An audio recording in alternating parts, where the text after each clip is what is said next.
Okay, welcome back from spring break. Hope it was relaxing.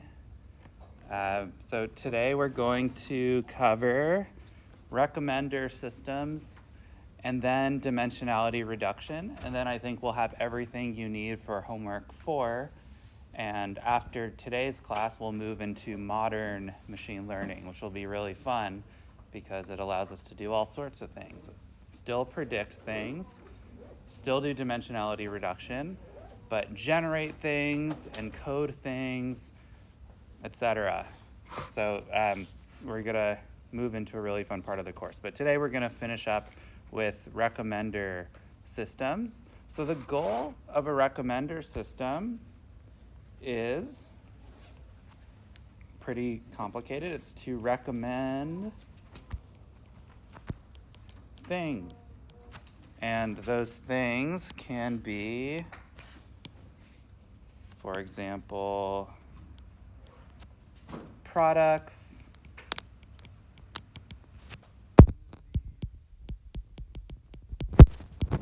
music, websites. Sort of like YouTube's algorithm that helps the video out. Yeah, so YouTube has a recommender system. So the interesting thing about recommender systems is that there's very little research in them in academia, and yet in industry they're used all over the place. So worth spending 20 minutes of, since probably most of y'all want to do industry rather than academia. So, very practical topic just for the next 20 minutes that will kind of use all the core techniques that we've used just to get us warmed up and thinking again about what we've already learned. So there's 2 basic types of recommender systems. 2 basic types, and those are content-based and collaborative filtering. And we'll cover each of these. Collaborative filtering. One of them that uses products similar to the ones you looked up, the other one looks at your friends. But essentially, yeah. But there's a little bit more, Nuance. yeah. So content-based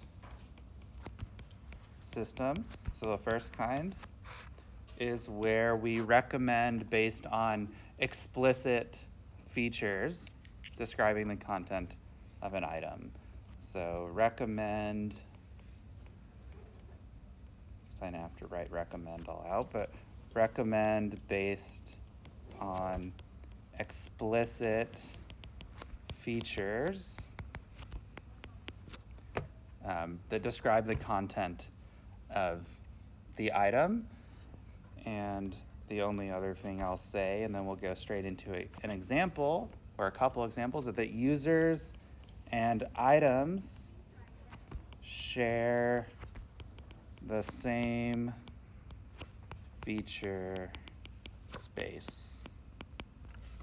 So for example, in unsupervised learning,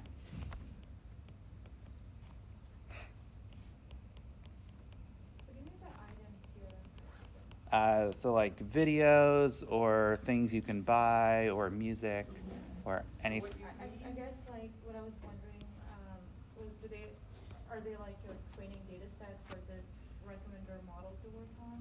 Yeah, we'll see. It'll make sense with the example. By share the same feature space, I mean qualities are given to both products and users. Yes, exactly. Okay. So for example, the items might be movies. Let's say we're Netflix, which Netflix has a recommender system, of course. And let's just look at a really simple database that they might have on Netflix that has certain features about each movie.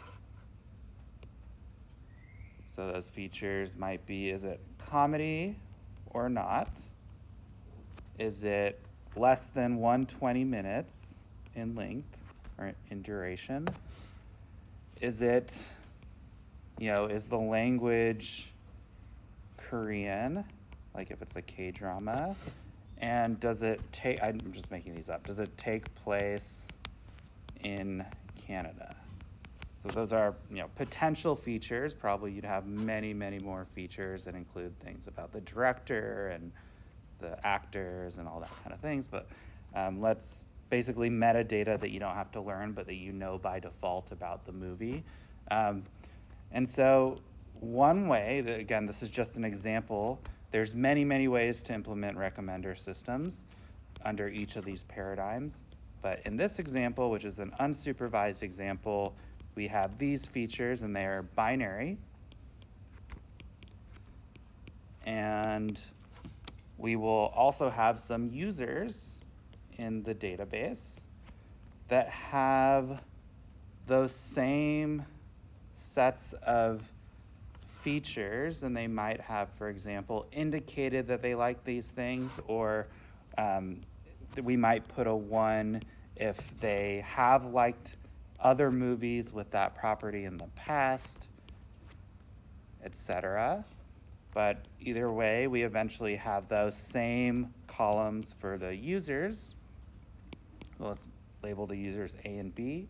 So the movies are 1, 2, 3. Movies are A and B. And in an unsupervised setting, we can take the dot product, which is used all over the place to measure similarity between vectors. Notably, we saw that in SVMs, for example, but it's just a common thing. So the dot product between a user and a movie gives us the similarity. So for example, the similarity between movie 1 and user A is equal to 1 times 1 plus, so 1 times 1 dot product plus 0 times 0 plus 1 times 1 plus 0 times 0 equals 2. And similarly, the similarity between movie 1 and user B, this is just the last example, is the dot product between those two vectors, which ends up being less similar. And that's basically all there is to it for that example. So you have the feature vectors for the users in the movies, and you could look at how similar are those. You don't have to use dot product. You can use, remember we said there's many similarity metrics. And yeah, so dot products as an example of a type of similarity metric you could use. Let me just provide one more example of a supervised approach to the content-based systems. So in supervised, we can have movies, I'm just going to say same as before or above. And for users, now instead of having the explicit features for A and B, we have parameters that are learned for each user for each of the columns. So, we could subscript them, for example, like this. So parameter for feature 1 of user A, parameter of feature 2 for user A. It's not like this notation is something you memorize. This is just an example of how you could make the notation. That's a general thing in machine learning. It's like we're engineering these things, and this is one way of doing it. There's many, many ways to do it. So we could then train a model using any of the methods we already learned about to either, well, we could either directly predict the user's rating, which would be a regression task. Or we can predict whether a user will like a movie, which would be a classification task. Predict whether user will like movie, classification, and yeah, I mean, that's basically all there is to it. So that's content-based recommender systems. Any questions? Okay, so again, we're just rejuvenating our machine learning juices in our brain. Yes. Oh, do you have a question? Oh, no, I was just Oh. a little confused, but now I get it. Okay, cool. So the other type of recommender systems is collaborative filtering. You know, if you ever interview at Netflix or Amazon, good stuff to know. So the basic idea here is or YouTube, to predict the rating, a user's rating, based on either similar items or similar users. So on that note, there's two variations of collaborative filtering. There's user to user collaborative filtering and item to item collaborative filtering. So we'll talk about each. In user to user collaborative, oh, I don't need to write all that out. User to user collaborative filtering, we find users who share similar rating patterns. So that's step one. Find users with similar rating patterns. So just to draw an example, we might have our high dimensional space that we've seen many times in this class, where each of the axes represents the user's rating on a series of movies. And so we have the users plotted, you know, in this high dimensional space, one axis per movie, and we have our query, and we want to know who are similar users and what was their rating. So step two would be to use ratings of similar users. So this red dot is you, the dots around it are similar users. So use ratings of similar users to calculate, you know, you could just do an average or whatever you want, calculate the rating for the current user.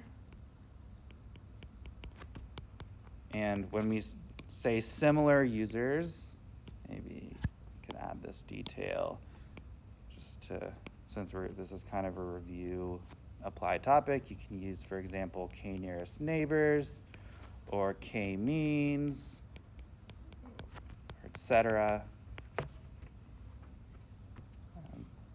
How do you define similar? Users who have a similar movie rating Right, vector. right, but like, is there a quantitative definition? You can use like the distance formula is one way to do it. It's like you have the vector of this, the rating on movie 1, movie 2, etc. for one user, same for the other users, all the users. Take the distance formula to each of those vectors, whoever's closest are the most similar users. And Very similar to how k-nearest neighbors or k-means. okay. And that depends on like whoever is engineering the model, right? To define threshold for what's close or with the nearest distance. Yeah, you can define, so you would define the threshold for what's close, you define the distance metric, etc. All of these things are different options that you have when designing a recommender system. There's never one right answer in data science in general. And then, finally, step 3, we suggest items according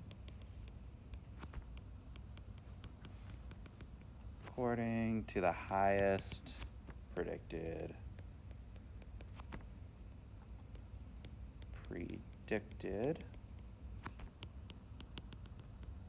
ratings.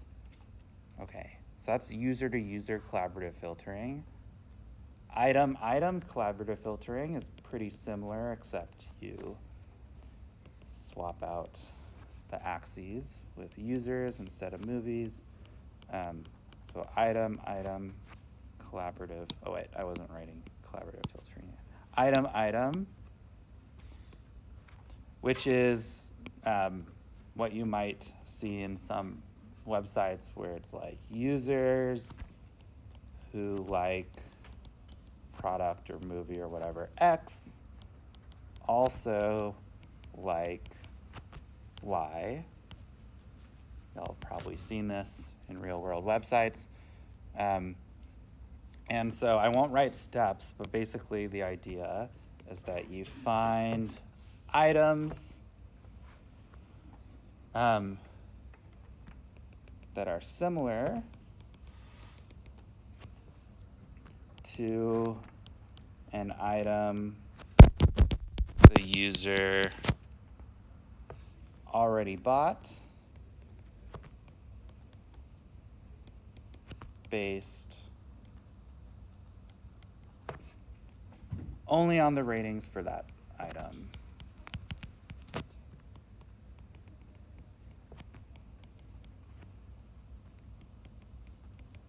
So, for example, we might have high dimensional axes again, but this time that Could you scroll down a little bit? Yeah. okay. So we might have user 1's rating vector. So how did user 1 rate the different movies? Axis 2 is user 2 rating vector. So now all of a sudden the axes are different users, and each point is an item. So it's kind of the opposite of user in a way. And we again make the query, find the similar items based on their user rating vector. And again, you can use KNN, k-means, etc. And this works well. Well, maybe I won't tell you because you have to think about this for your homework, but it works well when the users tend to rate all the items because you need a rating vector per user. So if you're in a situation where users are forced to rate everything, or when each element in the rating vector represents a broad category. So instead of each element in the rating vector representing a specific movie, it might represent comedy. The next element of the vector might represent horror, etc., documentary, and each element of the vector is kind of representative of a broad category. So these are the 3. I guess your homework gives you a very specific scenario and as the first question and asks you to figure out which of these 3 would be the best. And there's only one of these that works well given the very specific situation that's listed in the homework. So just reason about it, and I think it's kind of usually question 1 is the freebie question in these homeworks. So this is one of the, yeah. So what is it called when you say, oh, you mark this post with your friends are watching this, so we'll recommend this to you? Yeah, I guess that's kind of like item. if you, They just show you your friends are watching or got some ratings or. oh yeah, I guess that would be like a unsupervised type of approach. Wouldn't it still be item, but like with a smaller sample size, because it's looking at a specific list of users, not like all users who completed the ratings, I guess? Yeah, I guess it's like you predefine who's the similar users based on them being your friends rather than of all. Yeah, that's a interesting variation. But I think that's maybe the closing statement to make on recommender systems, is that these are all general ideas and there are many variations which y'all should think about, and you have, and you should continue to, and when you go in industry, you should, think about how to use all the theoretical methods we're learning in class to implement real world things like recommender systems. Okay, so now we're gonna go into our last non-modern machine learning technique, which is the kind of the main dimensionality reduction method that you learn. So we're going to learn 2 dimensionality reduction methods in this class. One is PCA. This is kind of the first one everyone learns about, and then we're going to learn about another one in the modern ML, which is a way of making neural networks do dimensionality reduction. But for today, we're just going to talk about one dimensionality reduction method. And so reminder of what dimensionality reduction is that we often in the real world have high dimensional data, like we just saw in recommender systems.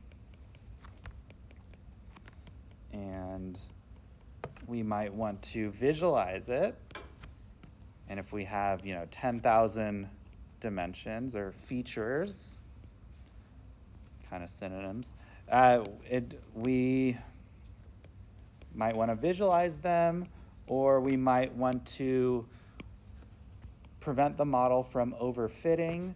So we reduce it down to just the core elements of the high dimensional space, with a small number of variables that capture the distance between those elements in the high dimensional space, but in the low dimension.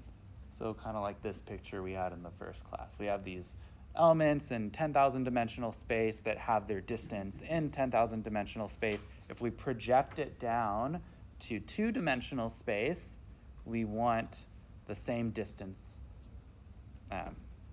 to apply, relative distances. So the most popular method is principal. So I actually keep forgetting if it's if it's spelled with a LE or a AL. So let me just look that up because I don't want to write the wrong thing. It's just like a spelling thing. Oh, with the AL, principal. I almost wrote the LE, and then it would be on YouTube. Yeah. So principal component analysis. Although I guess I just broadcasted that I don't know how to spell it. So principal component analysis, PCA. And the basic idea of PCA is that we want to find a new axis for our data, which describes the maximal variance of the data. So that's a lot. So let's just do this one step at a time. So we might have our data in 2 dimensions. And if we wanted to project it down into 1 dimension, we could, which might be an axis looking like this, we could project each point down onto that axis to get our lower dimension. So let's just write that out. So the goal is to find a new axis of the original data which describes the maximal variance. And so maximal variance just means that the data are moving the most along this axis versus if you drew it horizontally, like x1, the data don't vary as much on that axis. And so we call this new axis where the data varies the most in high dimensions the first principal component. So we can have our new axis now, which is the blue line from before, principal component 1, or PC1, which is each point in the original high dimensional space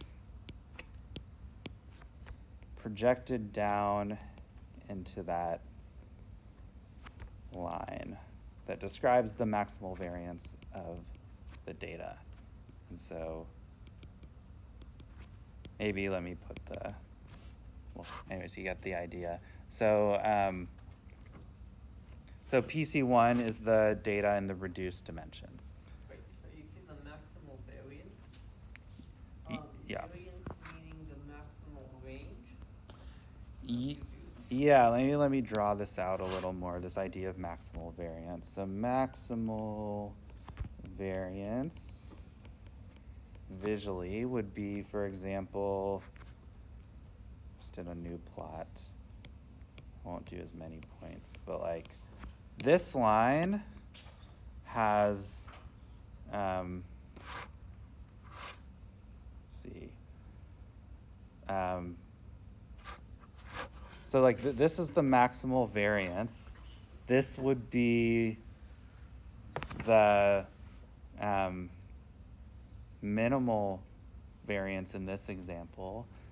But you could also have a line that goes like that, which has less variance. Basically, you want it to be where the points are varying the most along that axis. Or let me try to draw that again. No, I think I got it. Wait, let me do it one more time just to be a little more clear.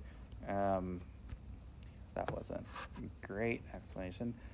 So let's say The distances of the points to that axis have the largest distribution of. yeah, exactly. So these distances, so you could kind of think of it as similar. It's not the same as mean square error or mean absolute error, but it's a similar idea where the distances from the points to the line are minimized. But now it's not these vertical distances to the y, it's the distances from each point to this line that are projected down onto this line. So they're orthogonal distances, or kind of 90 degrees to the line, versus always going straight up to the y. But that's a lot of math words. We'll get to those math words in a second. The equation. Yeah, we'll get to all that. This is high level, and then we'll peel it layer by layer. Okay, so that's the very, very high level. We're going to get very mathy today just because kind of have to for this concept. Sorry. So the new axis is called principal component 1, or PC1. So PC2, which is the second principal component, and right now these are all just definitions, is an orthogonal, fancy way of saying 90 degrees in high dimensions, orthogonal to PC1, is an orthogonal axis, to be clear, orthogonal axis to PC1, which has the second highest variance in the data. So if you're doing PCA and you have 2 dimensions to start with, you're only going to end up with 2 principal components.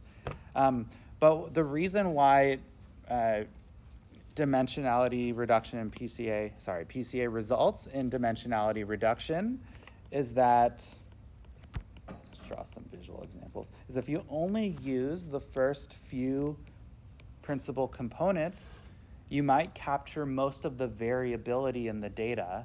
And if you're capturing most of the variability in the data, then you don't necessarily need the principal components or new axes with that have less variation because they're not capturing how the data changes. You can think of variation maybe as how the data changes.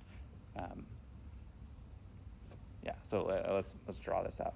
I think this will be a little more clear. So let's maybe call this x1, x2, x3, and now we're doing it in 3D, and let's say the points are getting bigger because they're coming closer to us in this x1 axis.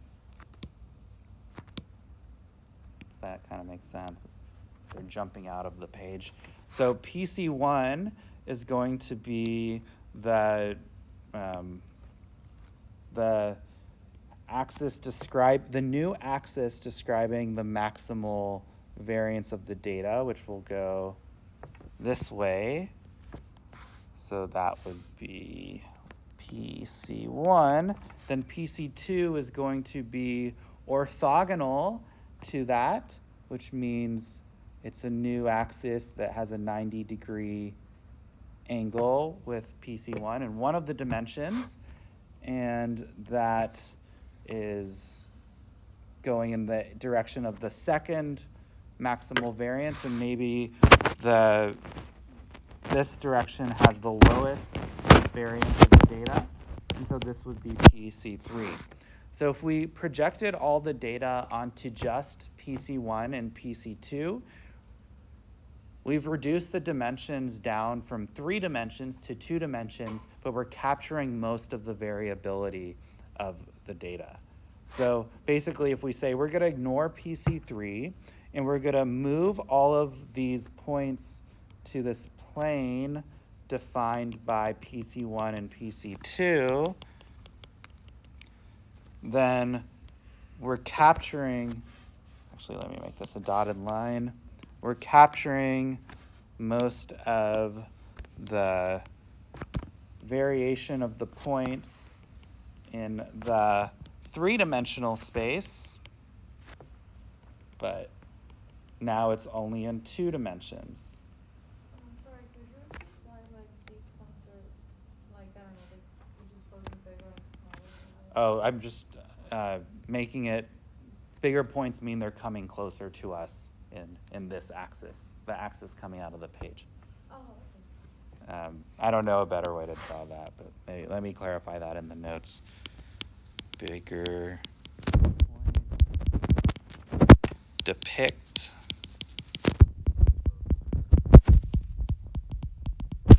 to the observer, I don't know, the visual observer these notes in 3D space.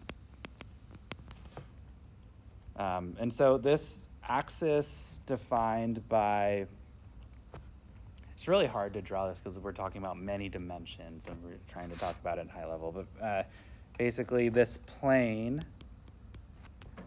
or let's maybe not call it a plane even though it is, but let's call it a new coordinate system with axes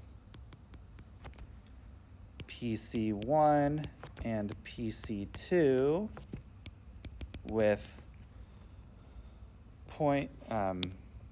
with each point in the original space projected onto this coordinate space is the reduced dimensional data according to PCA. And so you don't have to take two principal components. You can just take one principal component if you wanted to reduce the dimensionality to one dimension. If you have 20,000 input dimensions, you might want to take the first 10 PCs. So you're reducing it down from 20,000 dimensions to 10 dimensions. It's kind of up to you as the person doing dimensionality reduction to see how many axes do you want. And there are kind of quantitative ways to determine how much of the total variation you're using, and we will talk about that.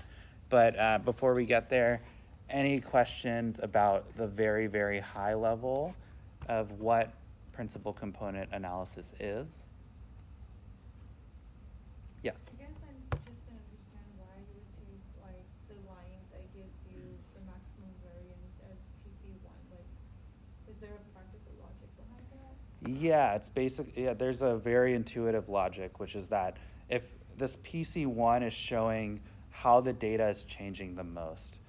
So like the data is changing the most along this PC1, and you could kind of see that visually, versus in PC3 or along that dimension, the data is changing very little. There's like the range of the data, you could say, is much smaller than the range of the data in PC1.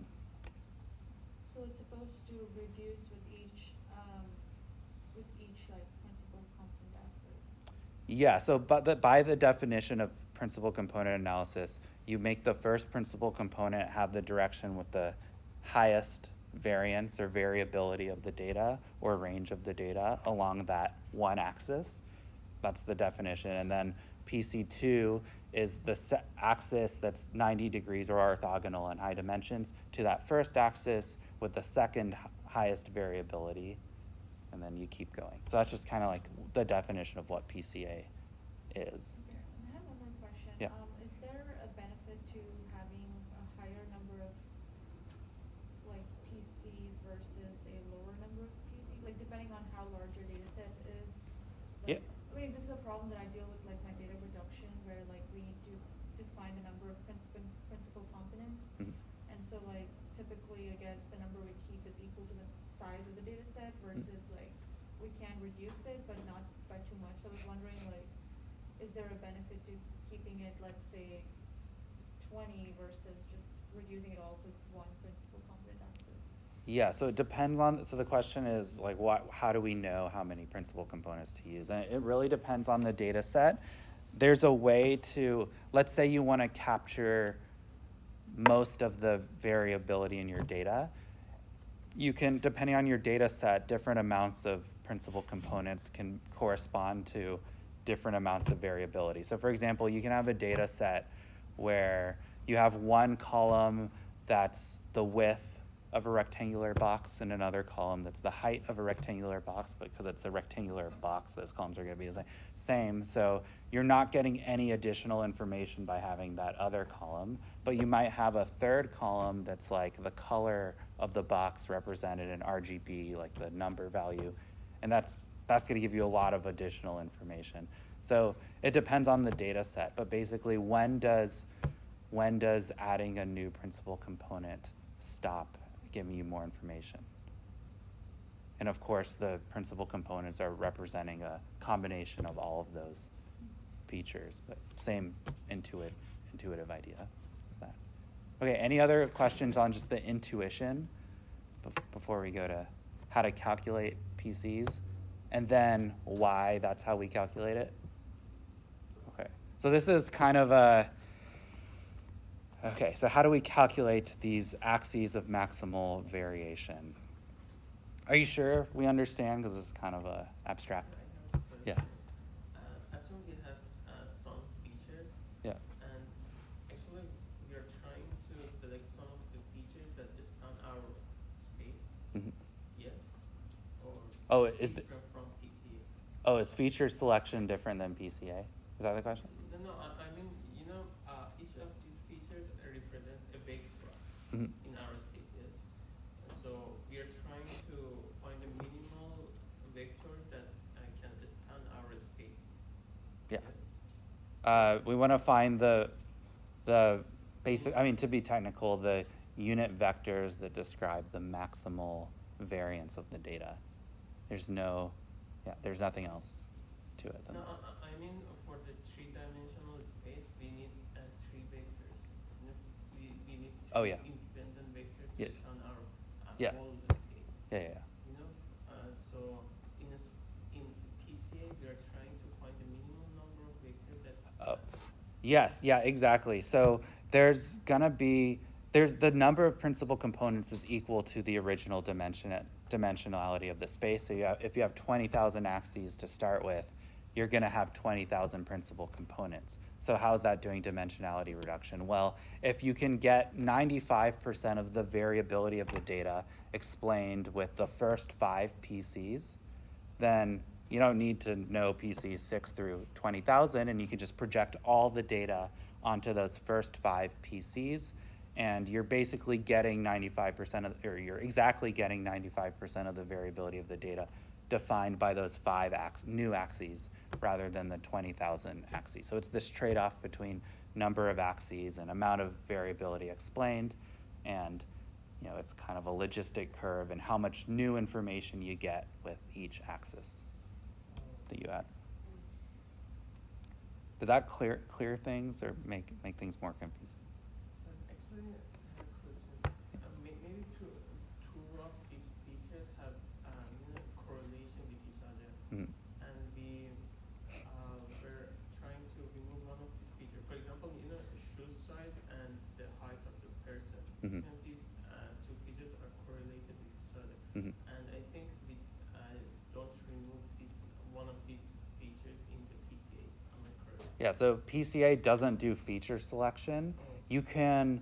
One way you can do feature selection with PCA is to look at, for example, principal component 1 and be like, okay, well, principal component 1 is moving in this way that's kind of moving a lot, that's very, like, with every unit increased, for X1, X2 increases very little.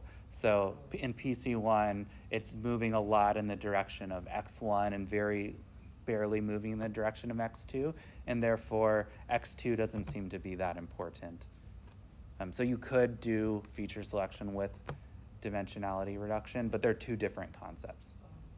Yeah. Wait, isn't it kind of like, it sounds like the same thing when you're reducing the axes, it's like you're pretty much reducing, I guess, the noise, the unnecessary data. Yeah.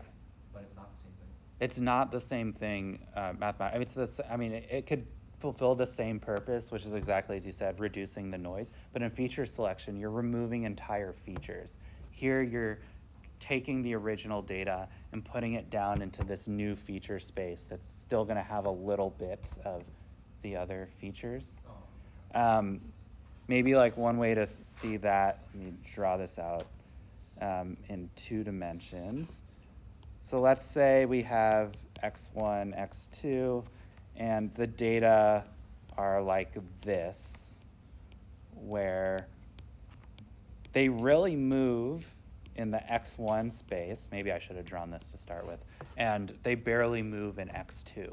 So PC1 in this situation would be like that. And notice that when you move by, say, 10 units in X1, X2 only changes by 1. So this is telling us, this is PC1, this is telling us that X1 is literally 10 times more important than X2, or in other words, x1 varies 10 times as much as x2. Does that clarify? So we're not removing x2, we're just projecting the data onto the space that's moving 10 times more for x1 than x2. So it's reweighting x1 and x2 so that x1 is 10 times more important than x2. Okay, cool. So these are great questions because this PCA is kind of hard to grasp from a conceptual standpoint at first. So are we good on what it is? Yeah. Do the units stay the same for the axes of PC1? Like between so if it's inches at x1 and like meters on x2 or whatever, would PC1 be inches if it's x1? Does that make sense? Like, do the axes change units? Yeah, it becomes unit. Yeah, so PC1 is so the technical unit for PC1 would be 10 parts x1 and 1 part x2. So maybe let's write that down. That is an important point. So PC1 in this case, 10 parts x1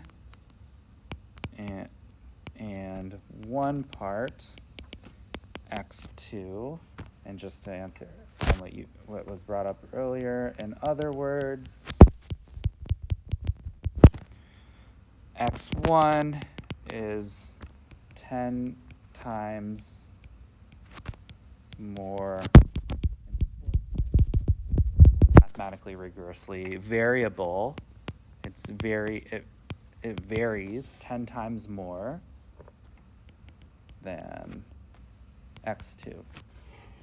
So does that clarify what we mean now when I say maximal variance? It's how much does it vary? Okay. No, these are great. This is kind of different concept significantly than what we've talked about before. Okay, so the next two sections, the first one is how to calculate PCs, which will be a little frustrating because I'm going to throw around all these math steps, but I'm going to give you the steps first, and then I'm going to tell you why those are the steps that result in PCA. So this first thing is just the how. So how to calculate PCs, and it's a 3-step process. So the how is not actually that bad. And the why is kind of bad, but you don't have to memorize it or know it for any exams or anything. So step 1 is to standardize data. This is just the X data. To make each feature unitless. And so the new value of each feature is going to be equal to the old value minus the mean value of that feature divided by the number of data points that we have. So this is the number of data points. Okay, so that's step 1. Step 2 is to calculate this thing called the covariance matrix. And small detail, but specifically the population covariance matrix. So covariance is a statistical concept that tells us how two variables vary with respect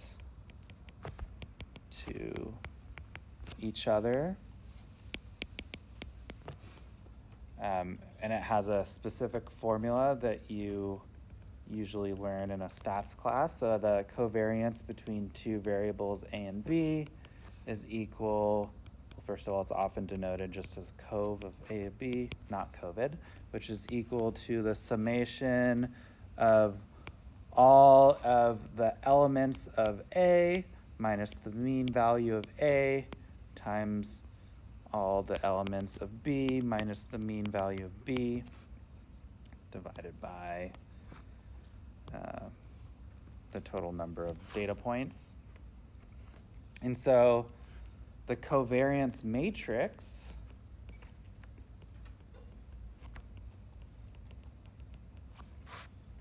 for three features, and again, the why will become clear after the what. For three features A, B, C are basically the pairwise covariance between every pair of variables in a matrix that looks like this.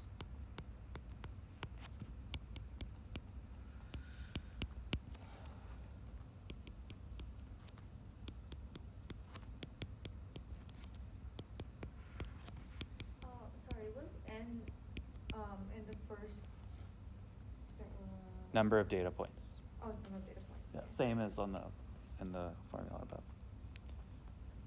And so that sounds like a pain to calculate it like that. So a nice convenience, because we did step one, an easier way to calculate the covariance matrix for a data set is that you can calculate covariance matrix simply as X transpose X, where X is the original Wait, data set. Back up just a tiny bit. Over again, okay, got it. If the data set is standardized. So that is if we do the step one. So you might be wondering, okay, why does X transpose X result in that? Good question. We can cover that why just right now, because that's just a little shortcut that'll be useful. Well, if we just do an example, I think it'll be clear.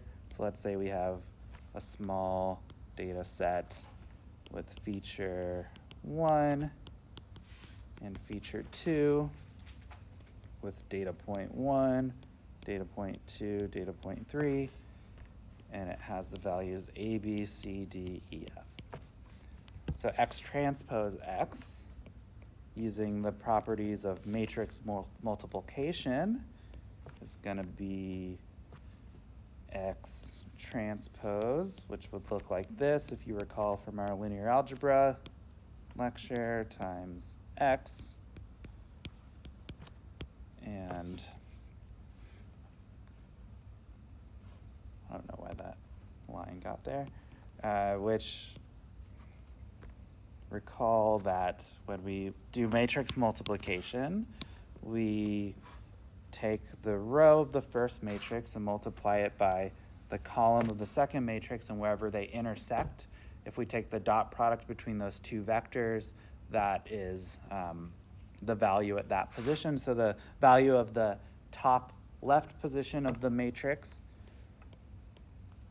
and this is all just from linear algebra class,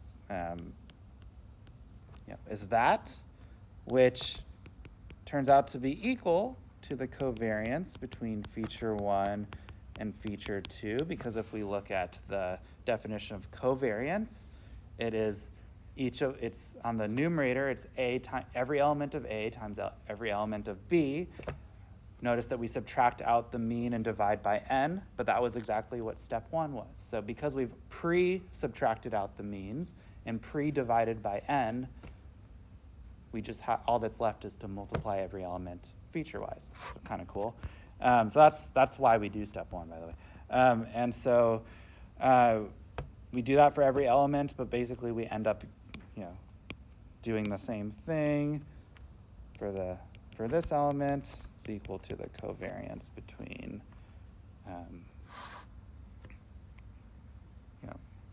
et cetera.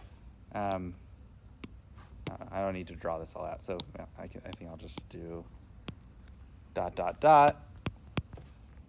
so that's why instead of doing all this covariance calculation, just if you do step 1, then all you have to do is X transpose X, and you've gotten the covariance matrix. X is just the data. Similar notation to before, the data set. And then, okay, so that's step 2. And now step 3, and you're really going to be like, wait, why is that step 3? How does this get us PCA? But we'll get there. So what step 3 is we calculate the eigenvalues / eigenvectors of this covariance matrix, of the covariance matrix. So if you've taken linear algebra, yeah. Is that covariance matrix of feature 1, feature 2, or is it feature 1, feature 1? Which covariance matrix? Like you calculated A times A plus C plus C. Mm-hmm. Isn't that covariance of feature 1? Oh, feature yes. 1? Yes. Yeah. Thank you. Yeah. A typo. Okay. Yeah. Feature 1, feature 1. Yeah. Sorry. Yeah. Thank you. Thank you. And yeah, just similar thing here would be between feature 1 and feature 2. Yeah. Which would correspond to this multiplied by that, just using matrix multiplication rules. Okay, so how many people have seen eigenvalues, eigenvectors before? Okay, a lot of people, but not everyone. So for those who haven't seen it, the definition of an eigenvector and eigenvalue is that if we have an original matrix, which we'll call A, then an eigenvector is a vector that you can multiply by A. An eigenvector for matrix A is a vector such that when you multiply A by that vector, you get that vector just scaled. So it doesn't rotate, because a vector represents a point in space. It doesn't rotate. It just gets higher in magnitude or lower in magnitude.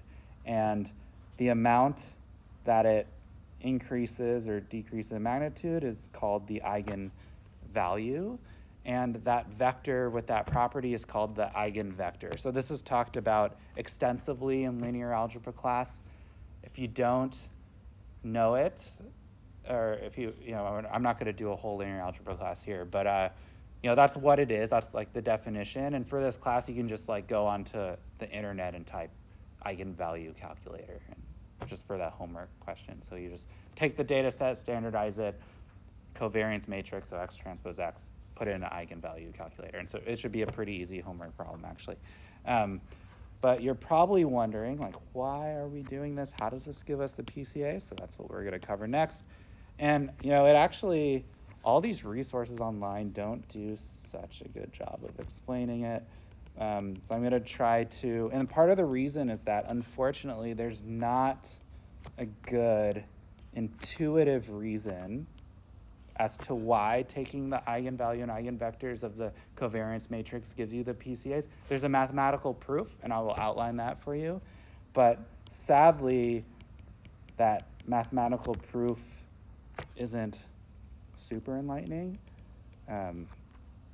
So we'll get, we won't talk about it anymore. It's just like PCA's used everywhere, so it's good to know it. But sadly, it's not a super intuitive concept.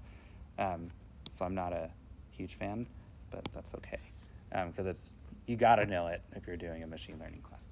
So so that's the definition of eigenvalues and eigenvectors. So the eigenvectors V are the principal components with the corresponding lambda describing the ranking of the PC. So whether it's PC1 or PC2, so larger values of lambda will correspond to higher principal components. So that's the what. Now let's go into the why. And you don't need to memorize this, but hopefully this will just illuminate why doing this ridiculous process gives you the PC. So why does calculating the eigenvalues / vectors of the covariance matrix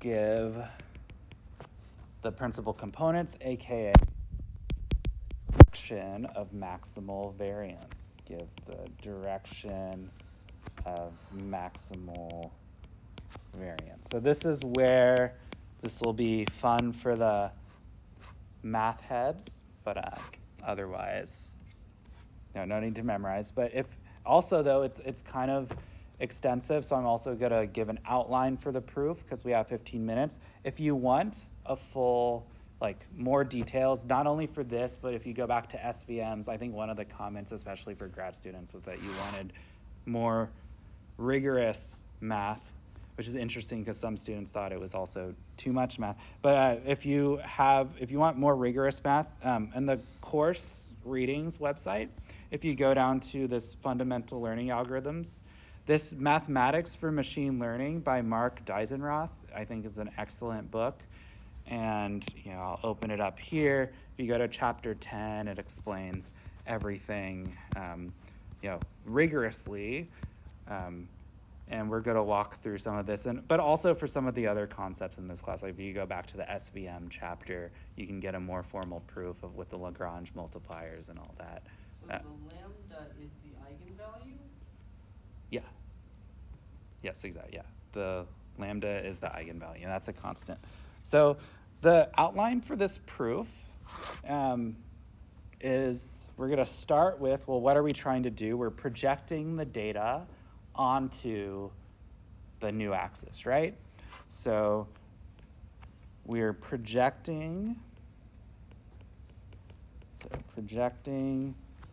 a point xi onto, actually, I'm going to call it EU, has a formula that you learn in linear algebra class. So I'm not going to go into why this is the vector projection formula because that's covered geometrically in linear algebra class, but it's that. And so we want to, in our case, because it makes some of the calculations much easier later on, we're going to assume that this vector we're projecting onto is a unit vector. So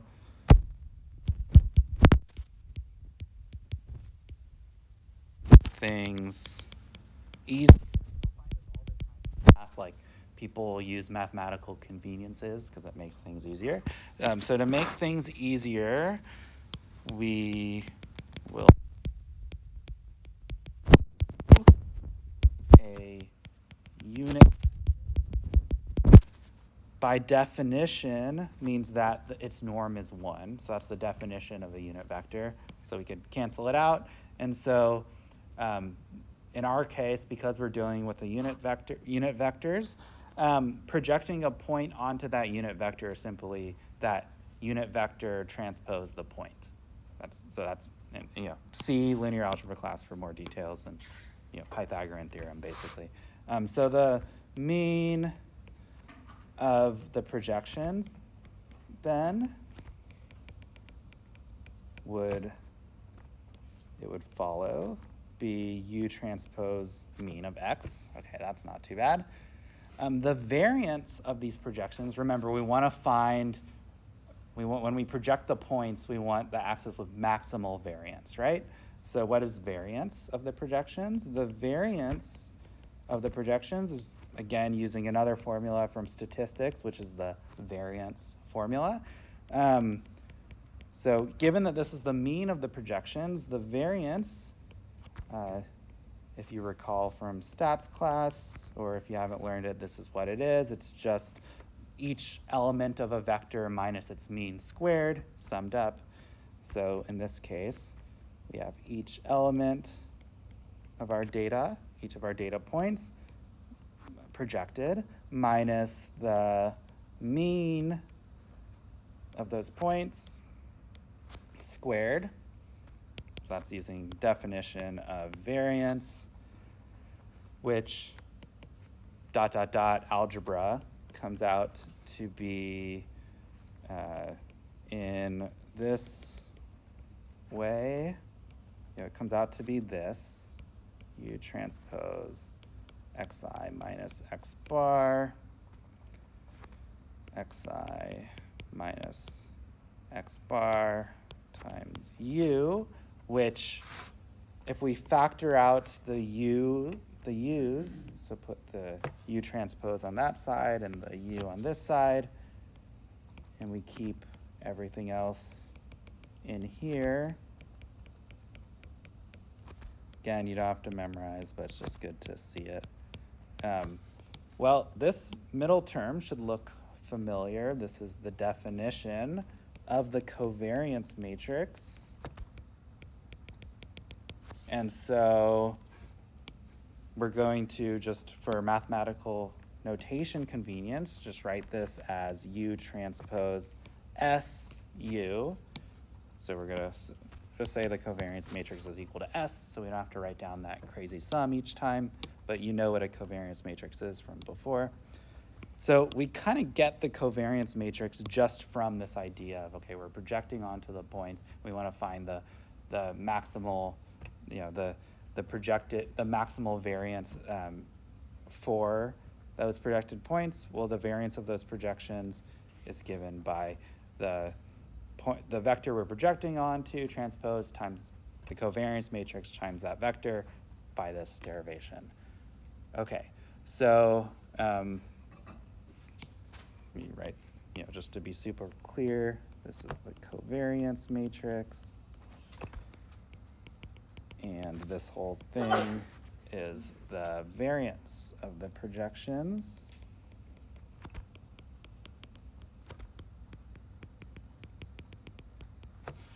So now, recall our goal is to solve, or is to find the direction of maximal variance.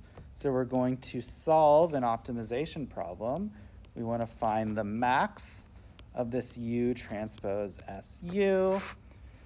And we want to enforce that U is a unit vector kind of by definition, and because it makes things convenient. And so maximize the variance of the projections, which involves, because this is a constrained optimization problem like in SVMs, it involves those Lagrange multiplier things again. Don't worry about the details for this class, but if you ever solve a constrained optimization problem, it's like the derivative set to 0 thing, except you have these Lagrange multipliers in the mix. I'm just going to write out, if you took multivariable calculus, how you would solve this problem. You take the derivative of U transpose SU plus this Lagrange multiplier, which interestingly has this lambda notation. Coincidence? Maybe not. Minus U transpose U, set that to 0. So this is setting the derivative to 0. And if we solve using algebra, we get that we get literally the definition of an eigenvalue and eigenvector. So you do all this and you find that, okay, it's literally the definition of an eigenvalue, eigenvector. Is there a conceptual, like, intuitive reason why that's the case? No, but it turns out to be that way. So kind of convenient. So eigenvector slash eigenvalue definition. And so literally that is why finding the eigenvalues and eigenvectors of the covariance matrix gives you the principal component. So we can rewrite this again using some linear algebra as that lambda equals U transpose S U, or the English interpretation of that is that the biggest eigenvalue gives us the biggest variance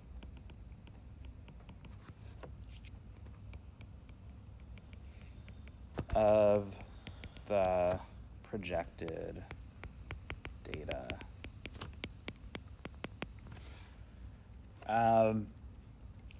Okay, so two more concepts. Really, I won't take questions on this because you can, don't need to know it. But okay, so once you have the eigenvalues and eigenvectors, how do you project data onto your new space?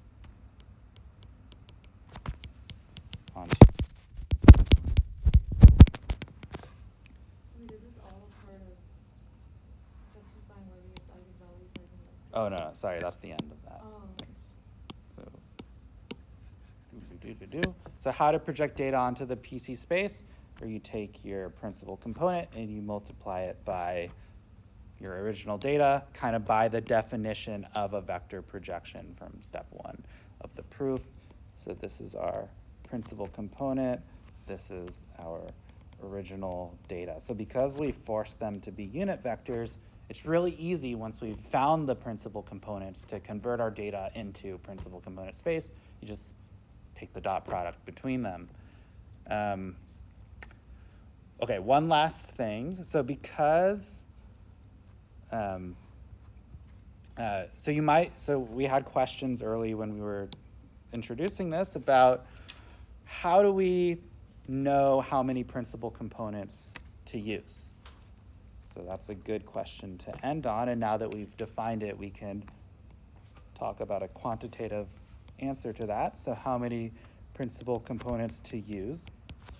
Well, if each eigenvalue gives us the amount of variance of the projected data, then the explained variance of a single PC, a single principal component, is equal to its eigenvalue divided by the sum of all the eigenvalues. And so what we can do is create something that's called a scree plot,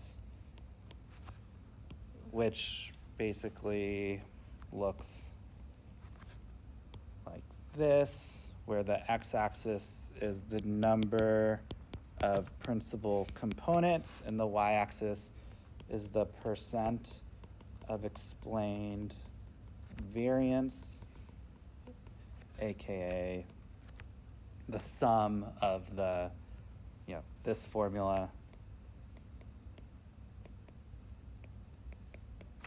and we might see that the first principal component explains 70% of the data, and the next principal component explains 15% of the data, and the next principal component explains 7% of the data. The next one explains 4%, 3%, 2%, etc. And so with this, we can make a statement that with the first 4 principal components, we explain 85, 92, 96% of the data. with the first 4 principal components. You can make those types of statements by making a scree plot like this. Okay, so that's principal component analysis. We're done with old school machine learning. On Thursday, we will start neural networks and modern machine learning. It's gonna be awesome. Have a great rest of your day.